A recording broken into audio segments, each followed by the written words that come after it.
அனைவருக்கும் வணக்கம் நண்பர்களே. நாம் இந்த பதிவில் சனி பகவானை ராசி அதிபதியாக கொண்ட கும்ப ராசிக்காரர்களுக்கு இந்த ஆடி மாதம் எவ்வளவு சிறப்பாக அமைஞ்சிருக்கு, இந்த ஆடி மாதத்தில் வரும் சிறப்பான தினத்தில் நம்ம என்ன செஞ்சால் நம்மளோட வாழ்க்கை அப்படிங்கிறது முன்னேற்றம் கொண்ட வகையில் செல்லும் அப்படிங்கிற எல்லாமே இந்த பதிவை பார்த்து நம்ம தெரிஞ்சுக்கலாம். இந்த கும்ப ராசிக்காரர்களோட குணத்தில் மிகவும் சிறந்த குணம் என்ன அப்படின்னு பார்த்தா, அவங்கக்கிட்ட இருக்கிற தன்னம்பிக்கை அப்படின்னு சொல்லாங்க. ஏன்னா மற்றவங்களை மதிக்கிறது வந்துட்டு சிறந்தவங்களா இருப்பாங்க. உயர்ந்த சிந்தனை மேலும் நற்குணங்கள் நிறைஞ்சு காணப்படக்கூடிய ராசியாக இந்த கும்பம் ராசி பார்க்கப்படுது. எந்த ஒரு விஷயத்துலையுமே பொறுமையும் நிதானமும் இவங்கக்கிட்ட அதிகமாக இருக்குங்க. மேலும் இவங்களை அனைவருக்குமே பிடிக்கிறதுக்கு காரணம் என்ன அப்படின்னு பார்த்தா, இவங்க ஒரு செயலை செய்யணும் அப்படின்னு சொல்லி முடிவு பண்ணிட்டாங்களா, அந்த செயலை பின்வாங்கவே மாட்டாங்க. அதை சிறப்பான முறையில் செஞ்சுருவாங்க. 12 ராசிலையுமே ஒவ்வொரு ராசிக்கும் வெவ்வேறு விதமான குணங்கள் இருக்குங்க. ஆனால் 12 ராசியோட குணங்களை இந்த கும்பம் ராசியோட குணங்கள் எப்படி இருக்கும், இவங்க ஏன் இவ்வளோ தனி சிறப்பாக இருக்காங்க அப்படிங்கிறத நம்ம தொடர்ந்து பார்க்கலாம். உங்களோட ராசி அதிபதி சனி பகவான் அப்படிங்கிறதுனாலையும் கும்ப ராசிக்காரங்க அளவு கடந்த பொறுமையும் நிதானமும் கொண்டவங்களாக திகழ்வாங்க. இவங்களுக்கு ஓவியம் சிற்பம் வடிக்கிறது இதெல்லாம் ரொம்பவும் சிறப்பான வேலையாக அமையும். ஏன்னா பொறுமை, ஒரு வேலையில் பொறுமையும் நிதானமும் இருக்குதுன்னு சொன்னாவே நீங்கள் இந்த மாதிரியான தொழில் எடுத்து செஞ்சிங்கன்னா உங்களுக்கு சிறப்பாக அமையுங்க.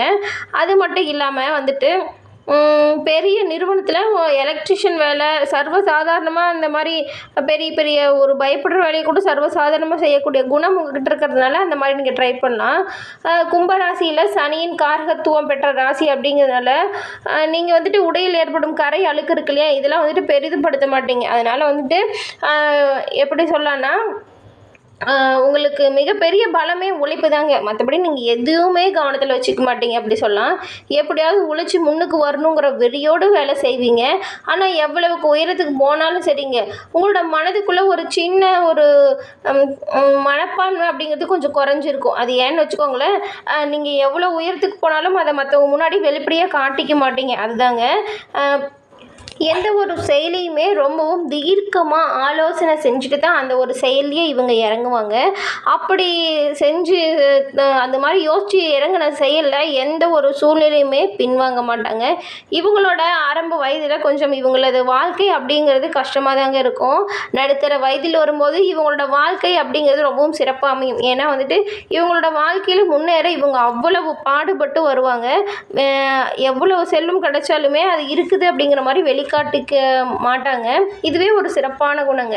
அது மட்டும் இல்லாமல் நீங்கள் வணங்க வேண்டிய தெய்வம் யாருன்னு பார்த்தா ஆஞ்சநேயர் பகவான் தாங்க. ஆஞ்சநேயரை வழிபட்டு வந்தீங்களா உங்களோட வாழ்க்கையில் எப்பேற்பட்ட துன்பம் வந்தாலுமே விலகிடுங்க. அதுவும் கட்டாயம் சனிக்கிழமையில் ஆஞ்சநேயர் வழிபாடு செய்கிறது ரொம்பவும் சிறப்பாக இருக்கும். உங்களுக்கு ஆஞ்சநேயர் கடவுள் பிடிக்கும் என்றாலும் இந்த வீடியோ பதிவின் கமெண்ட்டில் ஆஞ்சநேயர் பகவானுக்கு போற்றி என 3 முறை பதிவிடவும் செய்யுங்க. ஆஞ்சநேயரின் அருள் உங்களுக்கு பரிபூரணமாக கிடைச்சி உங்களது வாழ்க்கை மென்மேலும் வளர்வதற்கு நாங்கள் வாழ்த்துக்களையும் தெரிவிச்சுக்கிறோம். தொடர்ந்து நாம் இந்த ஆடி மாதத்தில் உங்களுக்கு எப்படி பலன்கள் அமைஞ்சிருக்கு, இந்த ஆடி மாதத்தில் நீங்கள் என்ன செஞ்சால் உங்களது வாழ்க்கை அப்படிங்கிறது சிறப்பாக இருக்கும் அப்படிங்கிற விஷயத்தில் எல்லாமே நம்ம தொடர்ந்து பார்க்கலாம். இது வரைக்கும் உங்களோட வாழ்க்கை அப்படிங்கிறது நீங்கள் செஞ்ச நிறைய வேலைகள் நஷ்டத்தில் ஏற்படும் வகையில் அமைஞ்சிருக்கும். இதனால் மன வருத்தம் அப்படிங்கிறது உங்களை வாட்டி வதச்சிருக்கும். இந்த பிறந்திருக்கும் ஆடி மாதம் உங்களது தொழில் எப்படி நடக்கும் அப்படின்னு பார்த்தா இது வரைக்கும் இருந்தது போலவே சிறப்பாக இருக்குங்க ஒரு சில விஷயத்துலலாம்.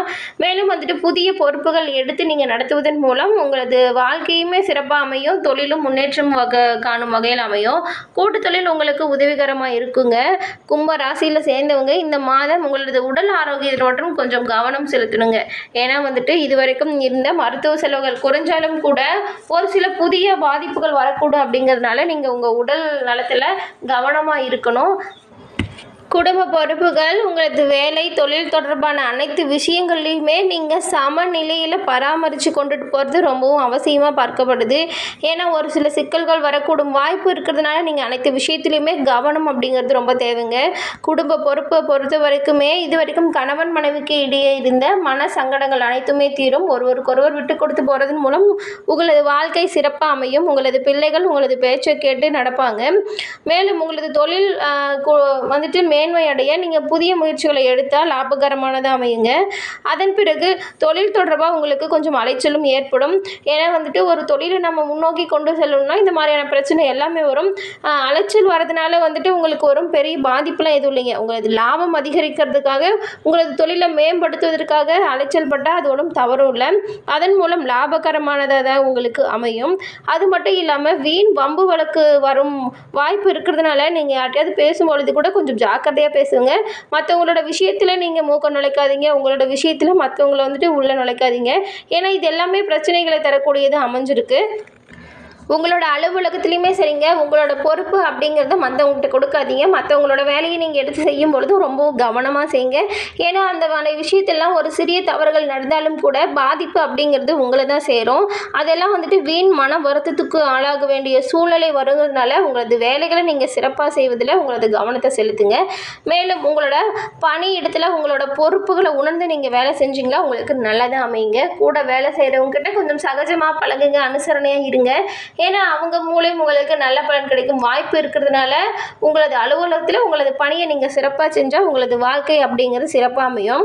மேலும் இந்த ஆடி மாதத்தில் வரும் சிறப்பு தினத்தில் நீங்கள் என்ன செஞ்சால் உங்களது வாழ்க்கையை மென்மேலும் உயர்த்தி கொள்ள முடியும் அப்படிங்கிற விஷயத்துலலாம் நம்ம பார்க்கலாம்.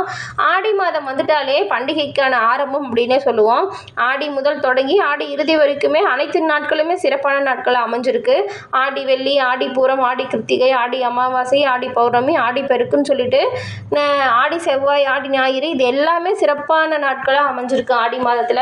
பொதுவாக தமிழ் மாதத்தில் 12 மாதமுமே ஏதோ ஒரு விஷயத்தில் வந்துட்டு ஒரு சிறந்த மாதமாக பார்க்கப்படுதுங்க. அதனால வந்துட்டு இந்த தமிழ் மாதத்தில் உள்ள ஆடி மாதம் முழுவதுமே சிறப்பான தினங்களாக இருக்கிறதுனால அந்த சிறப்பான தினத்தில் நீங்கள் என்ன பண்ணலாம் அப்படிங்கிறத தொடர்ந்து பார்க்கலாம். முதல்ல ஆடி அமாவாசை. நீங்கள் வந்துட்டு இது வரைக்கும் உங்களது பித்ருக்கடமைகளை செய்யலை அப்படின்னா கட்டாயம் இந்த ஆடி அமாவாசை மறக்காமல் செஞ்சுடுங்க. ஏன்னா ஒரு வருடம் நம்ம செய்யாது இருந்த பலனுமே இந்த ஒரு ஆடி அமாவாசையில் நம்ம செய்யறதன் மூலம் ஒரு வருடத்திற்கும் செஞ்ச பலனுமே நமக்கு கிடைக்குங்க. இந்த ஆடி அமாவாசையில் அவ்வளவு சிறப்பான நாட்கள் அமைஞ்சிருக்கு. நம்மளோட பிதிர்கடமைகளை செய்வதற்குரிய நாளாகவும் பார்க்கப்படுது இந்த ஆடி அமாவாசை. அது மட்டும் இல்லாமல் ஆடி பௌர்ணமியில் அம்மன் வழிபாட்டிற்குரிய தினமாக இருக்கிறதுனால அம்மன் கோவிலுக்கு சென்று எலுமிச்சை பல தீபம் ஏற்றி வழிபாடு செய்வது சிறந்த பலன் தரும்.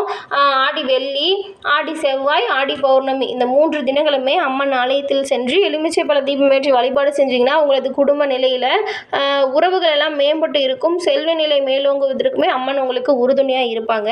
ஒருபோதும் எலுமிச்சை பல தீபத்தை வீடுகளில் ஏற்றக்கூடாதுங்க, மறந்துடாதீங்க. இது கோவிலில் ஏற்றி தான் வழிபாடு செய்யணும். அது மட்டும் இல்லாமல் அம்மன் வழிபாடு செய்யும்போது லலிதா சகஸ்ர நாமம் சொல்லி வழிபாடு செஞ்சிங்கன்னா ரொம்பவும் நல்லதாக அமையும். உங்களது குடும்பத்தில் உள்ள அனைத்து கஷ்டங்களும் தீர அம்மன் அருள் கிடைப்பதற்கு இது வாய்ப்பை ஏற்படுத்தி கொடுக்குங்க. அதன் பிறகு ஆடி கிருத்திகை. ஆடி கிருத்திகைலாம் வந்துட்டு முருகன் கோவிலில் வெகு விமர்சையாக கோலாகலமாக கொண்டாடுவாங்க. அன்றைய தினம் வந்துட்டு முருகனுக்கு ரொம்பவும் சிறப்பானதாக பார்க்கப்படும். அனைத்து கிருத்திகையுமே முருகனுக்குரிய நாள் தான். ஆனால் ஆடி மாதத்தில் வரும் கிருத்திகை அப்படிங்கிறது ரொம்பவும் சிறப்பானது. அன்றைய தினம் பக்தர்கள் வந்துட்டு முருகனுக்கு காவடி எடுத்தல், பால் குடம் எடுத்தல், அழகு குத்துதல் போன்றது எல்லாமே விமர்சையாக கொண்டாடிட்டு இருப்பாங்க. அன்றைய தினம் முருகன் தரிசனம் அப்படிங்கிறது நம்மளோட தொழிலில் ஏற்படும் அனைத்து தடைகளையுமே விளக்குவதற்கு வல்லமை தகுந்ததாக இருக்கும். அதன் பிறகு ஆடி பூரமும் இருக்குங்க. ஆடி பூரத்தில் அம்மன் ஆலயத்தில் அவ்வளவு சிறப்பாக பூஜை நடக்கும். அந்த சமயம் வந்து அம்மனுக்கு அணிவிக்கப்பட்ட வளையல் வந்துட்டு பிரசாதமாக தருவாங்க. அதை வாங்கி பெண்கள் அணிந்து கொள்வதன் மூலம் திருமணம் நடக்கலை அப்படின்னு சொல்லிட்டு இருக்க பெண்களுக்கு கூடிய விரைவில் திருமண பாக்கியம் கிடைக்கும். குழந்தை இல்லாத பெண்களுக்கு குழந்தை பாக்கியம் கிடைக்கவுமே அம்மனது அருள் உறுதுணையாக இருக்கும் அப்படின்னு நம்பப்படுதுங்க. இந்த ஆடி மாதம் வந்துட்டு மழைக்குரிய மாதமாகவும் இந்த மாதம் வந்துட்டு ஆடிப்பட்டம் தேடி விதைன்னு சொல்லி நம்ம முன்னோர்கள் சொல்லியிருப்பாங்க. அது ஏன்னா இந்த பட்டத்தில் வந்துட்டு நம்ம விதை விதைச்சோமா தை மாதத்தில் அறுவடைக்கு தகுந்தது போல் அறுவடை செழிப்பாக இருக்கும் அப்படின்னு நம்பப்படுறது. இதனாலேயே நம்ம முன்னோர்கள் ஆறுகளில் புது நீர் வரும் இல்லையா, அதை கொண்டாடுவதை வச்சு தான் ஆடிப்பெருக்கு நம்ம ரொம்பவும் விமர்சையாக கொண்டாடிட்டு வரோம். மேலும் நீங்கள் எந்த மாதிரி ஆடிப்பெருக்கு கொண்டாடுவீங்க அப்படிங்கிறதுமே கமெண்ட்டில் சொல்லுங்கள், எல்லோரும் தெரிஞ்சுக்கலாம். ஆடிப்பெருக்கு, ஆடிப்பூரம், ஆடி அமாவாசை, ஆடி பௌர்ணமின்னு சொல்லிட்டு ஆடி மாதம் வரக்கூடிய அனைத்து நாட்களுமே மிகவும் சிறப்பான நாட்களை அமைஞ்சிருக்கு. அது மட்டும் இல்லாமல் சுமங்கலி பெண்கள் நிறைய பேர் வந்துட்டு இந்த ஆடி மாதத்தில் விரதம் இருப்பாங்க. அவங்களது குடும்பம் வந்து செழித்து வளரணும்னு சொல்லிட்டு விரதம் இருப்பாங்க. இவ்வளவு சிறப்புமிக்க இந்த ஆடி மாதத்தை வந்துட்டு கிராமப்புறத்தில் உள்ள காவல் தெய்வங்களுக்கு சிறப்பான விழாக்களுமே திருவிழாக்களுமே நடைபெறுங்க. முனியப்பன், கருப்பண்ணசாமி, அய்யனாரப்பன் போன்ற தெய்வங்களுக்கு சிறப்பான வழிபாடு இந்த ஆடி மாதம் நடக்கும். ஊர் காவல் தெய்வத்துக்கு நன்றி சொல்லும் வகையில் நம்மளோட முன்னோர்கள் இந்த மாதிரியான பழக்க வழக்கங்களை ஏற்படுத்தி வச்சுருக்காங்க. இன்றளவுமே நிறைய இடத்துல இது வந்துட்டு தொடர்ந்து செஞ்சுட்டு தான் இருக்காங்க. ஓகே ஃப்ரெண்ட்ஸ், இந்த பதிவு உங்களுக்கு பிடிச்சிருந்தா லைக் பண்ணுங்கள், ஷேர் பண்ணுங்கள், கமெண்ட் பண்ணுங்கள். நம்மளோட சேனலை ஃபஸ்ட் டைம் பார்க்குறவங்களா இருந்தால் சப்ஸ்கிரைப் பண்ணி வச்சு கூட வர பெல் ஐக்கானை கிளிக் பண்ணி வச்சுக்கோங்க. நன்றி நண்பர்களே, நன்றி.